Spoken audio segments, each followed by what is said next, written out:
Okay mga katoto, magandang araw po sa inyong lahat. Andito po ako para i-vlog po at i-review ang Sniper 155 BBA from Yamaha. Pasukin branch po mga katoto bago po ang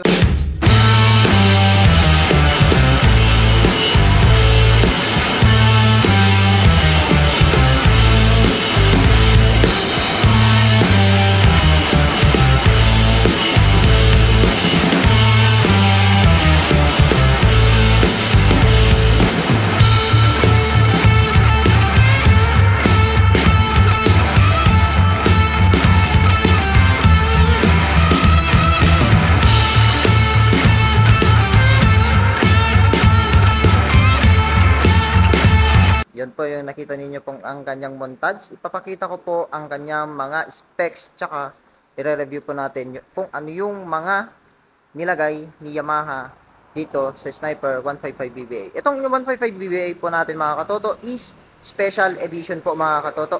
Bale, meron po siyang mga variant na ito po yung itong i-review natin is ano to uh, 155 na standard and then meron din silang 155 na type R po mga katoto. Kasi uh, hindi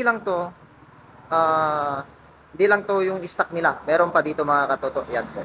Pero hindi po pero hindi po siya special edition. Ito lang po yung nag-iisang special edition dito sa kanilang branch po mga katoto. Unang-una po sa lahat, sabihin ko po kung ano yung engine specs nito. Ang kanyang engine specs is liquid cooled, 4 stroke, single overhead cam, tsaka 4 valve na po mga katoto. Yan, meron din siyang kaya na higitan yung mga king of the underbone, sabi natin, pero mas parang para sa akin mas lamang to kapag sa long ride, endurance, depende na lang po sa inyo mga katoto. And then, single cylinder, displacement niya po is 155 cm cubic centimeter, and also ang kanyang bore and stroke is 58 by 58.7 mm mga katoto. And also sa kanyang compression ratio is 5.10:1. And also ang kanyang maximum horsepower is 13.2 kilowatts in 9,500 RPM ang kanyang minimum mga katoto. Hindi lang po 'yan, ang kanyang maximum torque is 14.4 Newton meter.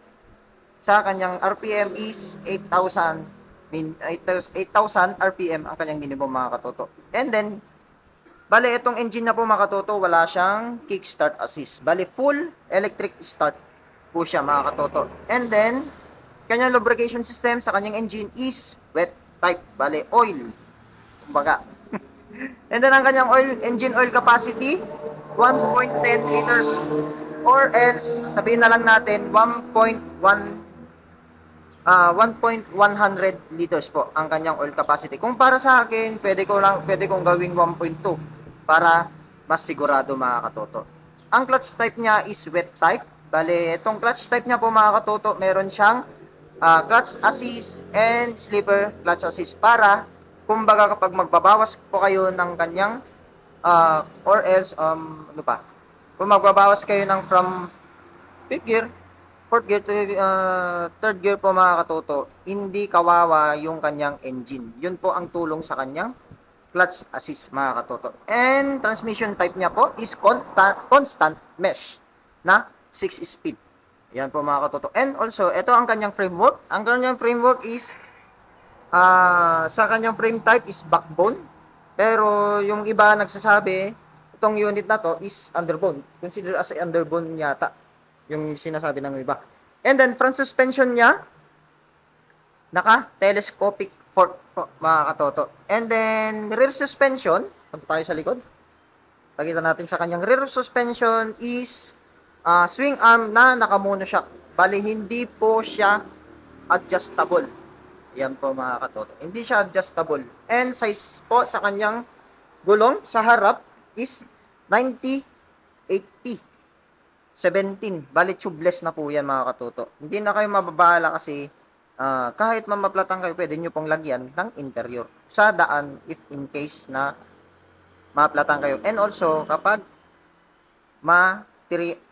sabihin na natin na nagka-trouble kayo sa daan, na naplatan kayo mga katoto. Pero ang kanyang brand sa kanyang gulong is Maxxis Tire. Yan.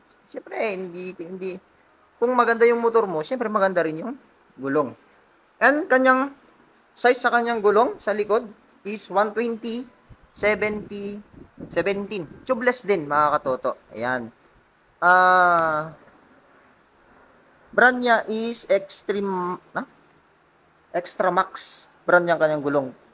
Bago lang tong pangalan nitong gulong na to sa akin Yan nga. And front brake natin. Punta tayo sa kanyang braking system. Bale, itong 155 BBA na sniper po mga katoto is naka single pot caliper. Pero ang kanilang 155 BBA na Type R is 2 pot caliper po mga katoto, di ba? And then next, sa rear brake natin. Ganun din, single pot caliper na full system na hydraulic po. Yan. Yan, tignan niyo na lang mga katoto. Pero brand ng kanyang caliper is Nissin. Yan po, Nissin ang kanyang brand na caliper. Yun. So, punta tayo sa kanyang looks. Sa kanyang looks, wala akong masabi kasi grabe mga katoto, ang lakas ng tindig. Lakas kanyang pagkatindig yan. Lakas kanyang pagkatindig. Diba mga katoto? Kung gusto nyong gagamitin sa motor show, pwede po mga katoto. Marami pong compatible na parts ni Yamaha BBA 155. Kung gusto nyo pang endurance, pwede. Kasi itong Sniper 155 BBA ginagamit din sa racetrack. Hindi lang sa racetrack, pati endurance po mga katoto. Among all my research sa YouTube po mga katoto. Itong pagre-review natin is just a quick review po mga katoto. No? Diba? And then, punta tayo sa ibang features na po mga katoto. Ang features pa nito is, itong standard is traditional key po siya mga katoto. Hindi po siya keyless. Yung Type R lang yung keyless. And then meron siyang charger port dito para sa mga cellphone kung naglo-long ride kayo mga katoto. And then, dito sa dashboard niya, meron po siyang high and low. Ito po yung pass button niya po. And then left and right, horn, starter, at hindi lang yan. Meron siyang hazard switch na on at off. And then kill switch na po mga katoto. Yan. Di ba? So, tingnan natin kung ano yung sprocket set niya. Sana meron dito naka-indicate. Bali naka 46. Pero sa sprocket sa harap, di ko alam kung ilan yung ngipin ng sprocket sa harap mga katoto. Pero ang masasabi ko lang dito sa Sniper 155 BBA na special edition, mas pinaganda ni Yamaha mga katoto, no? So, ano pa yung pwede natin sabihin? I-comment nyo na lang sa mga katoto, sa comment section natin sa YouTube. Sana po kung ano pa yung mga hindi ko pa nasabi. Pero ang nakalimutan ko pa din nasabi, yung fuel capacity niya is 5.4 liters. Saktong-sakto lang yan para sa mga kapag naglo-long ride kayo mga katoto, di ba? And then tignan natin ko yung kanyang upuan, very bali two-tone. Two-tone po ang kanyang upuan mga katoto. Hindi siya hindi siya madulas kapag sakyan, And then pakita ko rin kung anong looks din sa likod. Yan. Pero ito pa, bali itong taillight niya dito sa likod is full LED na rin yan mga katoto. Pero ang kanyang signal light is bulb type pa din mga katoto. Pero ingat lang kayo dito mga katoto kasi ito rin yung medyo delikado kung may makasagi. Nako, GG tayo niyan. Di ba? So, ganun din sa harap, full LED din. Ito, sa kanyang headlight na low beam. And then, high beam, itong dalawang to, nandito. Pero ang isa pa sa kinagustuhan ko pa dito mga katoto, ito yung parking daytime running light niya. Grabe. Parang may kahawig to yung Honda Click. Pero medyo patago lang sa looks niya. And then sa kanyang signal light sa harap, dito nilagay nila sa flarings. Pero bulb type pa din yan mga katoto. Easy to access pa din na mapalitan yung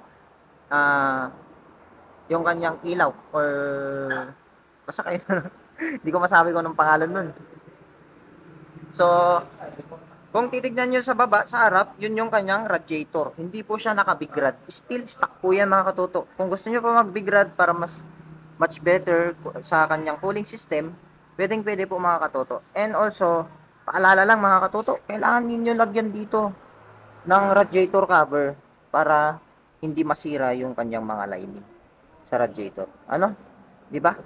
So, ayun lang yung mga hindi ko pa nasabi about sa BBA. Itong special edition na Yamaha Sniper, paki-comment na lang mga katoto. Ayan po. So, yun lang mga katoto. I-walk around po natin and then yung kanyang prices and also kung apply niyo ng installment, lalagay po natin sa screen. Yan po mga katoto. So, this is Ilocano Moto Vlog. Maraming salamat po sa panonood. Kung bago pa lang kayo sa aking YouTube channel, please subscribe, click the bell icon para always updated po kayo sa aking YouTube upload po mga katoto. Maraming salamat po. Peace out.